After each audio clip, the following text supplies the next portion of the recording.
Hey, Corwin Duncan with Sharper Mind Training, and I'm here with Sam of GP Fencing. And I let him know 30 seconds ago that what I want him to talk about today is what he does on YouTube all the time, right? He's watching videos, he's analyzing them. And what I'd love for you all to have is Sam's perspective on how to analyze your own videos of you fencing. So, Sam, what do you look for when you're watching a video to analyze it?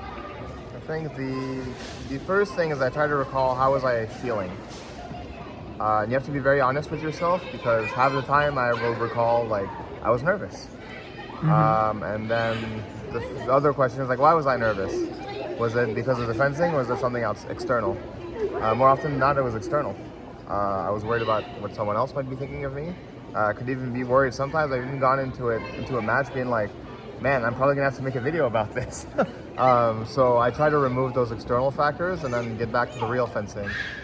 And then beyond that, like, what was my game plan? And then I try to see if what I'm watching matched that game plan. So that's step one. Yeah, I got to jump in for a second and say just the idea of what was my game plan and was I following it is huge, right? As we know, something I talk about a lot. If you've ever heard me talk, there's a lot of stuff you cannot control, and so you got to focus on controlling what you can. You can control your plan. It might be a good plan, it might not. But once you have a plan, you want to follow it and see if it's good, right? You want to do your best to follow that. And so if you're watching a video and you're like, I was not following my plan, it's very clear what you got to work on. Just sticking to your plan. And then like beyond that, if I am following my plan, great. That means at least it was working, and that usually means I'm probably gonna win. But then if that plan didn't go right, the question is why, right? Is it because the guy's not letting me set up? Is it because of me? Maybe I got frustrated, like floor hit, didn't get called, and all of a sudden I'm mad. Why didn't I follow my plan? Like what happened? What was the factor that put the wrench in the wheel, as it were, whatever that saying is? Like why is that? And then we go from there. And then usually we can reverse. I can reverse engineer relatively fast. But it all starts with being like really honest with step 1 and 2. Mm-hmm. The other thing that you mentioned that's so important is recognizing and being honest about how you were feeling. And for me, sometimes I think it can go the other way. Oh, I was feeling bad. Actually, in the moment, maybe I was feeling okay, even if I then ended up losing. And I got to recognize, just to not put the sort of past view filter on whatever happened, but recognizing in that moment, how did I really feel then?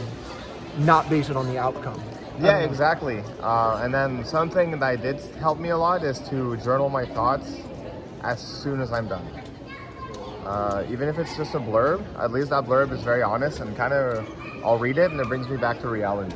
That's actually a really good point. Writing down something that you're thinking in a given moment, when you read it, you can get back to that headspace so much better. So do you ever, after you write your notes after a bout, when you watch the video, do you read those notes? Yes, you have to.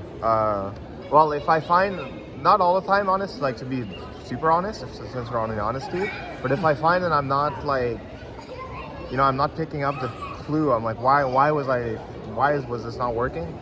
Then absolutely I go back. Mm-hmm. But like through experience, I'm pretty good at just remembering. Yeah. I'm known to be pretty nerdy. The other thing is when you write stuff down, even if you don't remember read just the act of writing it down, honestly, is already bringing me like, it's a core memory kind of thing. Right, it gets a lot more clear at that point. So even if you don't end up reading it, write stuff down.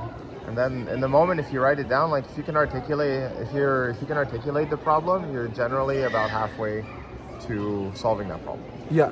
Last thing I'm gonna say about writing, I don't know if you have more to add, is what stopped me for a long time from taking notes was feeling that I had to get everything down. No, you just write down a couple thoughts, a sentence or two, leave it at that. That's enough. Yeah, I don't need to write too much. Like this guy took 6, took 8. Generally, the technique stuff is not irrelevant, but inconsequential. It's very much up here. There's a lot more right moments. Like there's a lot more bad moments than there are bad actions in general. But I say that a lot. Good, well put. So anything else that you want to add about doing your own video analysis? before we wrap up here? Yeah, I mean, like myself, it is scary to put yourself out there, so you don't have to like put it out to everyone. But I would also even recommend like show it to your parents, or like start somewhere you trust, and get a second eye. It could be me, could be Corwin. So I think you were saying, do you do video analysis for other people? Yeah, I do. You can even, if you want to, look me up on YouTube. I have a Patreon, what have you. Like, not to even peddle it. If you trust me, that's fine. But it could even be a friend, just so that way you get an extra eye. I think that'll go a long way, because other people, like, God knows our friends will keep us honest. Yeah, sometimes it's bad, and sometimes it's good. Sometimes it's someone else being like, nope, you were locked up, you were nervous, you need to work on, your mental game, maybe, dealing with stress. Or you have a friend saying, this wasn't you. Right. But sometimes you're getting in your head, or I'll get in my head and be like, oh, this is bad and this is a problem. And somebody can just be like, no, you fenced a solid bout. It just didn't go your way this time. And then the last piece I would say is, instead of being like, I did a lot of things wrong, is that list is massive in general. But the list of things that are actionable that you can do is a lot shorter, and as I said, much more actionable. Right? So instead, like, I did a bad parry 8. What was the answer then? Should I have like locked my hand? Like, what could I have done? Tighten your fingers? Done 6 instead? Like, that could be much easier, right? Yeah. Focus on that and stay strong. And find something you did right every time. There's always something. Just find it. So here's the part of the video where I'm just gonna ramble for a second to let the end screen, screens come up and give you a moment to click on if you want to subscribe or follow, or sign up for my email list. I'll try to link his channel as well. I'm not as good on YouTube as Sam is, so. But yeah, follow us for more, and I hope you enjoy it. And if you do, you should let us know why. Yes,